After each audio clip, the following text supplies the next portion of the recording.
Hi everyone, मैं प्रिया और अपने चैनल पर आप सभी का स्वागत करती हूँ। तो जय श्री राम। आज हम जानेंगे कि जो हमारा अयोध्या में श्री राम मंदिर बन गया है ना। तो उस श्री राम जन्मभूमि जो मंदिर अयोध्या है उसका संघर्ष कितना रहा और इतिहास क्या है। तो देखिए, केंद्र सरकार ने अयोध्या में राम जन्मभूमि मंदिर का निर्माण करने को श्री राम जन्मभूमि तीर्थ क्षेत्र ट्रस्ट का संगठन कर दिया है। राम मंदिर का निर्माण 67 एकड़ भूमि पर किया गया है। इसके लिए एक ट्रस्ट बना दिया गया है कि जिसको भी राम जन्मभूमि तीर्थ क्षेत्र नाम दिया गया है, यह ट्रस्ट राम का दिव्य और मंदिर बनाएगा। यह ट्रस्ट मंदिर निर्माण और यात्रियों की सुख और सहूलियत के लिए सारे फैसले लेगा। यह ट्रस्ट निर्माण के सभी निर्णय लेने के लिए स्वतंत्र रहेगा। तो देखिए, जो अयोध्या का इतिहास है, कब और किसने बसाई थी अयोध्या। तो 1527 से 28 ईस्वी में बाबर के सेनापति मीर बाकी ने अयोध्या में श्री राम जन्मभूमि मंदिर को तोड़ा था, जिसका पंडित देवादीन पांडे के नेतृत्व में युद्ध के रूप में पहला विरोध किया गया था। तब से लेकर आज तक 77 से अधिक युद्ध और सैकड़ों दंगे हो चुके हैं, जिसमें लाखों कार सेवकों की जान चली गई थी। इस पवित्र स्थल हेतु श्री गुरु गोविंद सिंह महाराज, महारानी राजकुंवर और अन्य कई विभूतियों ने भी संघर्ष किया। भगवान राम का जन्म 5114 ईस्वी पूर्व उत्तर प्रदेश के अयोध्या नगर में हुआ था। जैन धर्म के प्रथम तीर्थकर भगवान ऋषभ देव का जन्म भी अयोध्या में ही हुआ था। आक्रताओं के आने से पहले यहाँ हिंदू, जैन और बौद्ध धर्म के सैकड़ों मंदिर और स्तूप थे। इतिहासकारों के अनुसार कौशल प्रदेश की प्राचीन राजधानी अवध को कालांतर में अयोध्या और बौद्ध काल में साकेत कहा जाने लगा था। अयोध्या मूल रूप से मंदिरों का शहर था। हालांकि यहाँ आज भी हिंदू, बौद्ध, जैन धर्म से जुड़े मंदिरों के अवशेष देखे जा सकते हैं, पर जैन मत के अनुसार यहाँ आदिनाथ सहित 5 तीर्थकरों का जन्म हुआ था। बौद्ध मत के अनुसार यहाँ भगवान बुद्ध ने कुछ माह विराह किया था। अयोध्या को भगवान श्री राम के पूर्वज के विवस्वान के पुत्र वैवस्वती मनु ने बसाया था। तभी से इस नगरी पर सूर्यवंशी राजाओं का राज महाभारत काल तक रहा। यहीं पर प्रभु श्री राम का दशरथ के महल में जन्म हुआ था। महर्षि वाल्मीकि ने रामायण में जन्मभूमि की शोभा और महत्ता की तुलना दूसरे इंद्रलोक से की है। धन, धान्य व रत्नों से भरी हुई अयोध्या नगरी की अतुलनीय छटा और गगनचुंबी इमारतों के अयोध्या नगरी में होने का वर्णन भी वाल्मीकि रामायण में मिलता है। कहते हैं, भगवान श्री राम के जल समाधि लेने के पश्चात अयोध्या कुछ काल के लिए उजड़ सी हो गई थी। फिर उसकी जन्मभूमि जैसा जो बना महल था वो वहाँ पर वैसा का वैसा ही था। फिर कहते हैं, भगवान श्री राम के पुत्र कुश ने एक बार फिर राजधानी अयोध्या का पुनर्निर्माण करवाया था।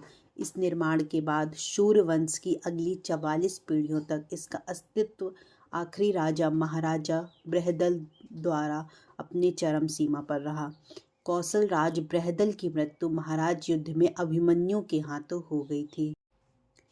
महाभारत के युद्ध के बाद अयोध्या उजड़ सी गई थी, मगर श्री राम जन्मभूमि मंदिर का अस्तित्व फिर भी बना रहा। इसके बाद यह उल्लेख मिलता है कि ईसा के लगभग 100 वर्ष पूर्व उज्जैन के चक्रवर्ती सम्राट विक्रमादित्य एक दिन आखेट करते करते अयोध्या पहुंच गए। थकान होने के कारण अयोध्या में सरयू नदी के किनारे एक आम के वृक्ष के नीचे वे अपनी सेना सहित आराम करने लगे। उस समय वहां घना जंगल से हो चला था, कोई बसावट भी यहाँ नहीं थी। फिर महाराज विक्रमादित्य को इस भूमि पर कुछ चमत्कार दिखाई देने लगे। तब उन्होंने खोज प्रारंभ की और पास के योगी व संतों की कृपा से उन्हें ज्ञात हुआ कि यह श्री राम की अवध भूमि है। उन संतों के निर्देश से सम्राट ने यहाँ एक भव्य मंदिर के साथ कूप, सरोवर, महल आदि बनवाए। कहते हैं कि उन्होंने श्री राम जन्मभूमि पर काले रंग के कसौटी पत्थर वाले 84 स्तंभों पर विशाल मंदिर का निर्माण कराया था। इस मंदिर की भव्यता देखते ही बनती थी। विक्रमादित्य के बाद के राजाओं ने समय समय पर इस मंदिर की देखरेख की। उन्हीं में से एक शुंग वंश के प्रथम शासक जो थे वो पुष्यमित्र शुंग ने मंदिर का जीर्णोद्धार करवाया था। फिर क्या हुआ था कि जो पुष्पमित्र का एक शिलालेख अयोध्या से प्राप्त हुआ था, जिसमें उन्हें सेनापति कहा गया तथा उसके द्वारा 2 अश्वमेध यज्ञों के किए जाने का भी वर्णन है। अनेक अभिलेखों से ज्ञात होता है कि गुप्त वंशी चंद्रगुप्त द्वितीय के समय और तत्पश्चात काफी समय बाद अयोध्या गुप्त साम्राज्य की राजधानी थी। गुप्तकालीन जो महाकवि कालिदास ने अयोध्या का रघुवंश में कई बार उल्लेख किया है। इतिहासकारों के अनुसार 600 ईसा पूर्व अयोध्या में एक महत्वपूर्ण व्यापार केंद्र था। इस स्थान को अंतर्राष्ट्रीय पहचान 5वीं शताब्दी में ईसा पूर्व के दौरान तब मिली, जबकि यह प्रमुख बौद्ध केंद्र के रूप में विकसित हुआ। तब इसका नाम साकेत था। कहते हैं कि चीनू भिक्षु का हियान ने यहाँ देखा है कि कई बौद्ध मठों का रिकॉर्ड रखा गया है। यहाँ पर 7वीं शताब्दी में चीनी यात्री हेन्त्सांग आया था। उसके अनुसार यहाँ 20 बौद्ध मंदिर थे तथा 3000 भिक्षु रहते थे और यहाँ हिंदुओं का एक प्रमुख और भव्य मंदिर भी था, जहाँ रोज हजारों की संख्या में लाखों लोग दर्शन करने आते थे। इसके बाद ईसा की 11वीं शताब्दी में कन्नौज नरेश जयचंद आया और उसने मंदिर पर सम्राट विक्रमादित्य के प्रशस्ति शिलालेख को उखाड़कर अपना नाम लिखवा दिया। पानीपत के युद्ध के बाद जयचंद का भी अंत हो गया। इसके बाद भारतवर्ष पर आक्रांताओं का आक्रमण और बढ़ गया। आक्रमणकारियों ने काशी मथुरा के साथ अयोध्या में भी लूटपाट की, पुजारियों की हत्या कर मूर्तियां तोड़ने का क्रम जारी रखा। लेकिन 14 जो सदी थी अयोध्या में श्री राम मंदिर को तोड़ने में वे सफल नहीं हो पाए। विभिन्न आक्रमणों के बाद सभी झंझावातों को झेलते हुए श्री राम की जन्मभूमि पर बना भव्य मंदिर 14वीं शताब्दी तक बचा रहा। कहते हैं सिकंदर लोदी के शासनकाल के दौरान भी यह मंदिर मौजूद था। फिर क्या हुआ कि जो 14वीं शताब्दी में हिंदुस्तान पर मुगलों का अधिकार हो गया। उसके बाद राम जन्मभूमि एवं अयोध्या को नष्ट करने के लिए कई अभियान चलाए गए। अंततः 1527 से 28 में इस भव्य मंदिर को तोड़ दिया गया। उसकी जगह बाबरी ढांचा खड़ा कर दिया गया।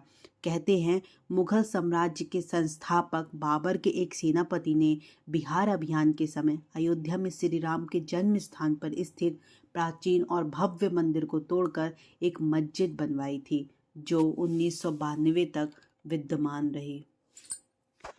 बाबरनामा के अनुसार 1528 में अयोध्या पड़ाव के दौरान बाबर ने मस्जिद निर्माण का आदेश दिया था। तब कहते हैं कि विदेशी आक्रांता बाबर के आदेश पर 1527 से 28 में अयोध्या में राम जन्मभूमि पर बने राम मंदिर को तोड़कर एक मस्जिद का निर्माण किया गया। कालांतर में बाबर के नाम पर ही इस मस्जिद का नाम बाबरी मस्जिद रखा। अयोध्या में बनाई गई मस्जिद में खुद 2 संदेशों से इसका संकेत मिलता है। कहते हैं कि इसमें खास तौर से उल्लेखनीय है। इसका सार है जन्नत तक जिसके न्याय के चर्चे हैं। ऐसे महान शासक बाबर के आदेश पर दयालु मीर बकी ने फरिश्तों की जगह को मुकम्मल रूप दिया। हालांकि यह भी कहा जाता है कि जो अकबर और जहांगीर के शासनकाल में हिंदुओं को यह भूमि एक चबूतरे के रूप में सौंप दी गई थी, लेकिन क्रूर शासक औरंगजेब ने अपने पूर्वज बाबर के सपने को पूरा करते हुए यहाँ भव्य मंदिर का निर्माण कर उसका नाम बाबरी मस्जिद रख दिया। जब मंदिर तोड़ा जा रहा था तब जन्मभूमि मंदिर प्रसिद्ध महात्मा श्याम नंद जी महाराज का अधिकार था। उस समय भीटी के राजा मेहताब सिंह बद्री नारायण ने मंदिर को बचाने के लिए बाबर की सेना से युद्ध भी लड़ा था। कई दिनों तक युद्ध चलता रहा और अंत में हजारों वीर सैनिक जो थे वो शहीद हो गए।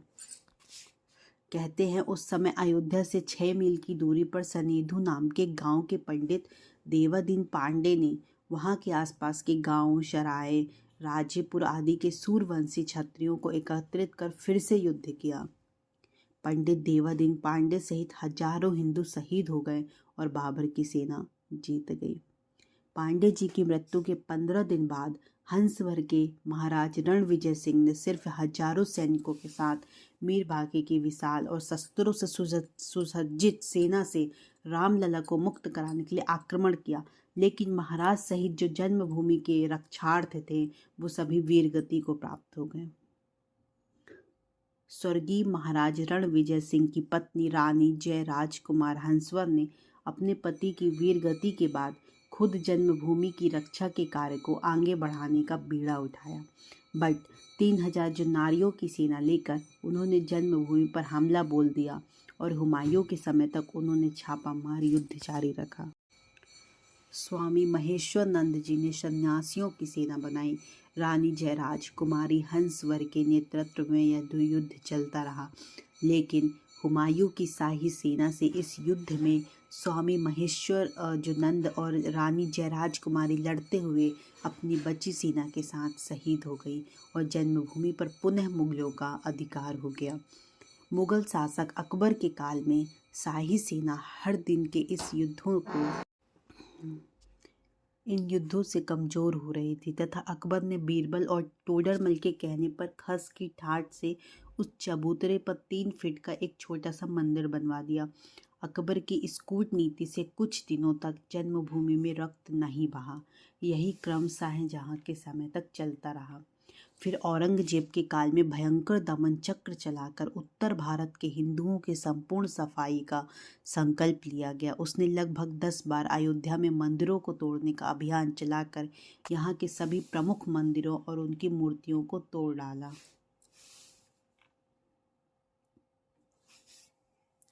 है ना। फिर कहते हैं कि जो नवाब वाजिद अली शाह के समय पे पुनः हिंदुओं ने जन्मभूमि के उत्तरार्ध आक्रमण किया था। फैजाबाद गजेटियर में लिखा गया था कि इस संग्राम में बहुत भयंकर खून खराबा हुआ। 2 दिन और रात होने पर इस भयंकर युद्ध में सैकड़ों हिंदुओं के मारे जाने के बावजूद हिंदुओं ने श्री राम जन्मभूमि पर कब्जा कर लिया। इतिहासकार में यही है कि ये अयोध्या का सबसे बड़ा हिंदू मुस्लिम बलवा था। हिंदुओं ने अपना सपना पूरा किया और औरंगजेब द्वारा विध्वंस किए गए चबूतरे को फिर वापस बनाया। चबूतरे पर 3 फीट ऊंचे खस के ठाठ से एक छोटा सा मंदिर बनवा लिया, जिसमें पुनः रामलला की स्थापना की गई। लेकिन बाद में मुगल राजाओं ने इस पर फिर से पुनः अधिकार कर लिया। 1853 में हिंदुओं का आरोप है कि भगवान राम के मंदिर को तोड़कर मस्जिद का निर्माण हुआ। इस मुद्दे पर हिंदुओं और मुसलमानों के पहली हिंसा हुई थी। फिर क्या हुआ था कि 19 जनवरी 1885 को हिंदू महंत रघुवीर दास ने पहली बार इस मामले को फैजाबाद के न्यायाधीश पंडित हरिकिशन के सामने रखा था। इस मामले में कहा गया था कि मस्जिद की जगह पर मंदिर बनवाना चाहिए, क्योंकि वह स्थान प्रभु श्री राम के जन्म स्थान है। वर्ष 1947 में भारत सरकार ने मुसलमानों को विवादित स्थल से दूर रहने के आदेश दिए और मस्जिद के मुख्य द्वार पर ताला डाल दिया, जबकि हिंदू श्रद्धालुओं को एक अलग जगह से प्रवेश दिया जाता रहा। 1949 में भगवान राम की मूर्तियां मस्जिद में पाई गई। कहते हैं कि कुछ हिंदुओं ने ये मूर्तियां वहां रखवाई थी। मुसलमानों ने इस पर विरोध व्यक्त किया और दोनों पक्षों की अदालत में मुकदमा दायर कर दिया। सरकार ने इस स्थल को विवादित घोषित करके ताला लगा दिया। 1984 में कुछ हिंदुओं ने विश्व हिंदू परिषद के नेतृत्व में भगवान राम के जन्म स्थल को मुक्त करने व राम मंदिर निर्माण करने के लिए एक समिति का गठन किया। फिर 1986 में जिला मजिस्ट्रेट ने हिंदुओं से प्रार्थना करने के लिए विवादित मस्जिद के दरवाजे पर ताला खोलने का आदेश दिया। मुसलमानों ने इसके विरोध में बाबरी मस्जिद संघर्ष समिति का संगठन किया।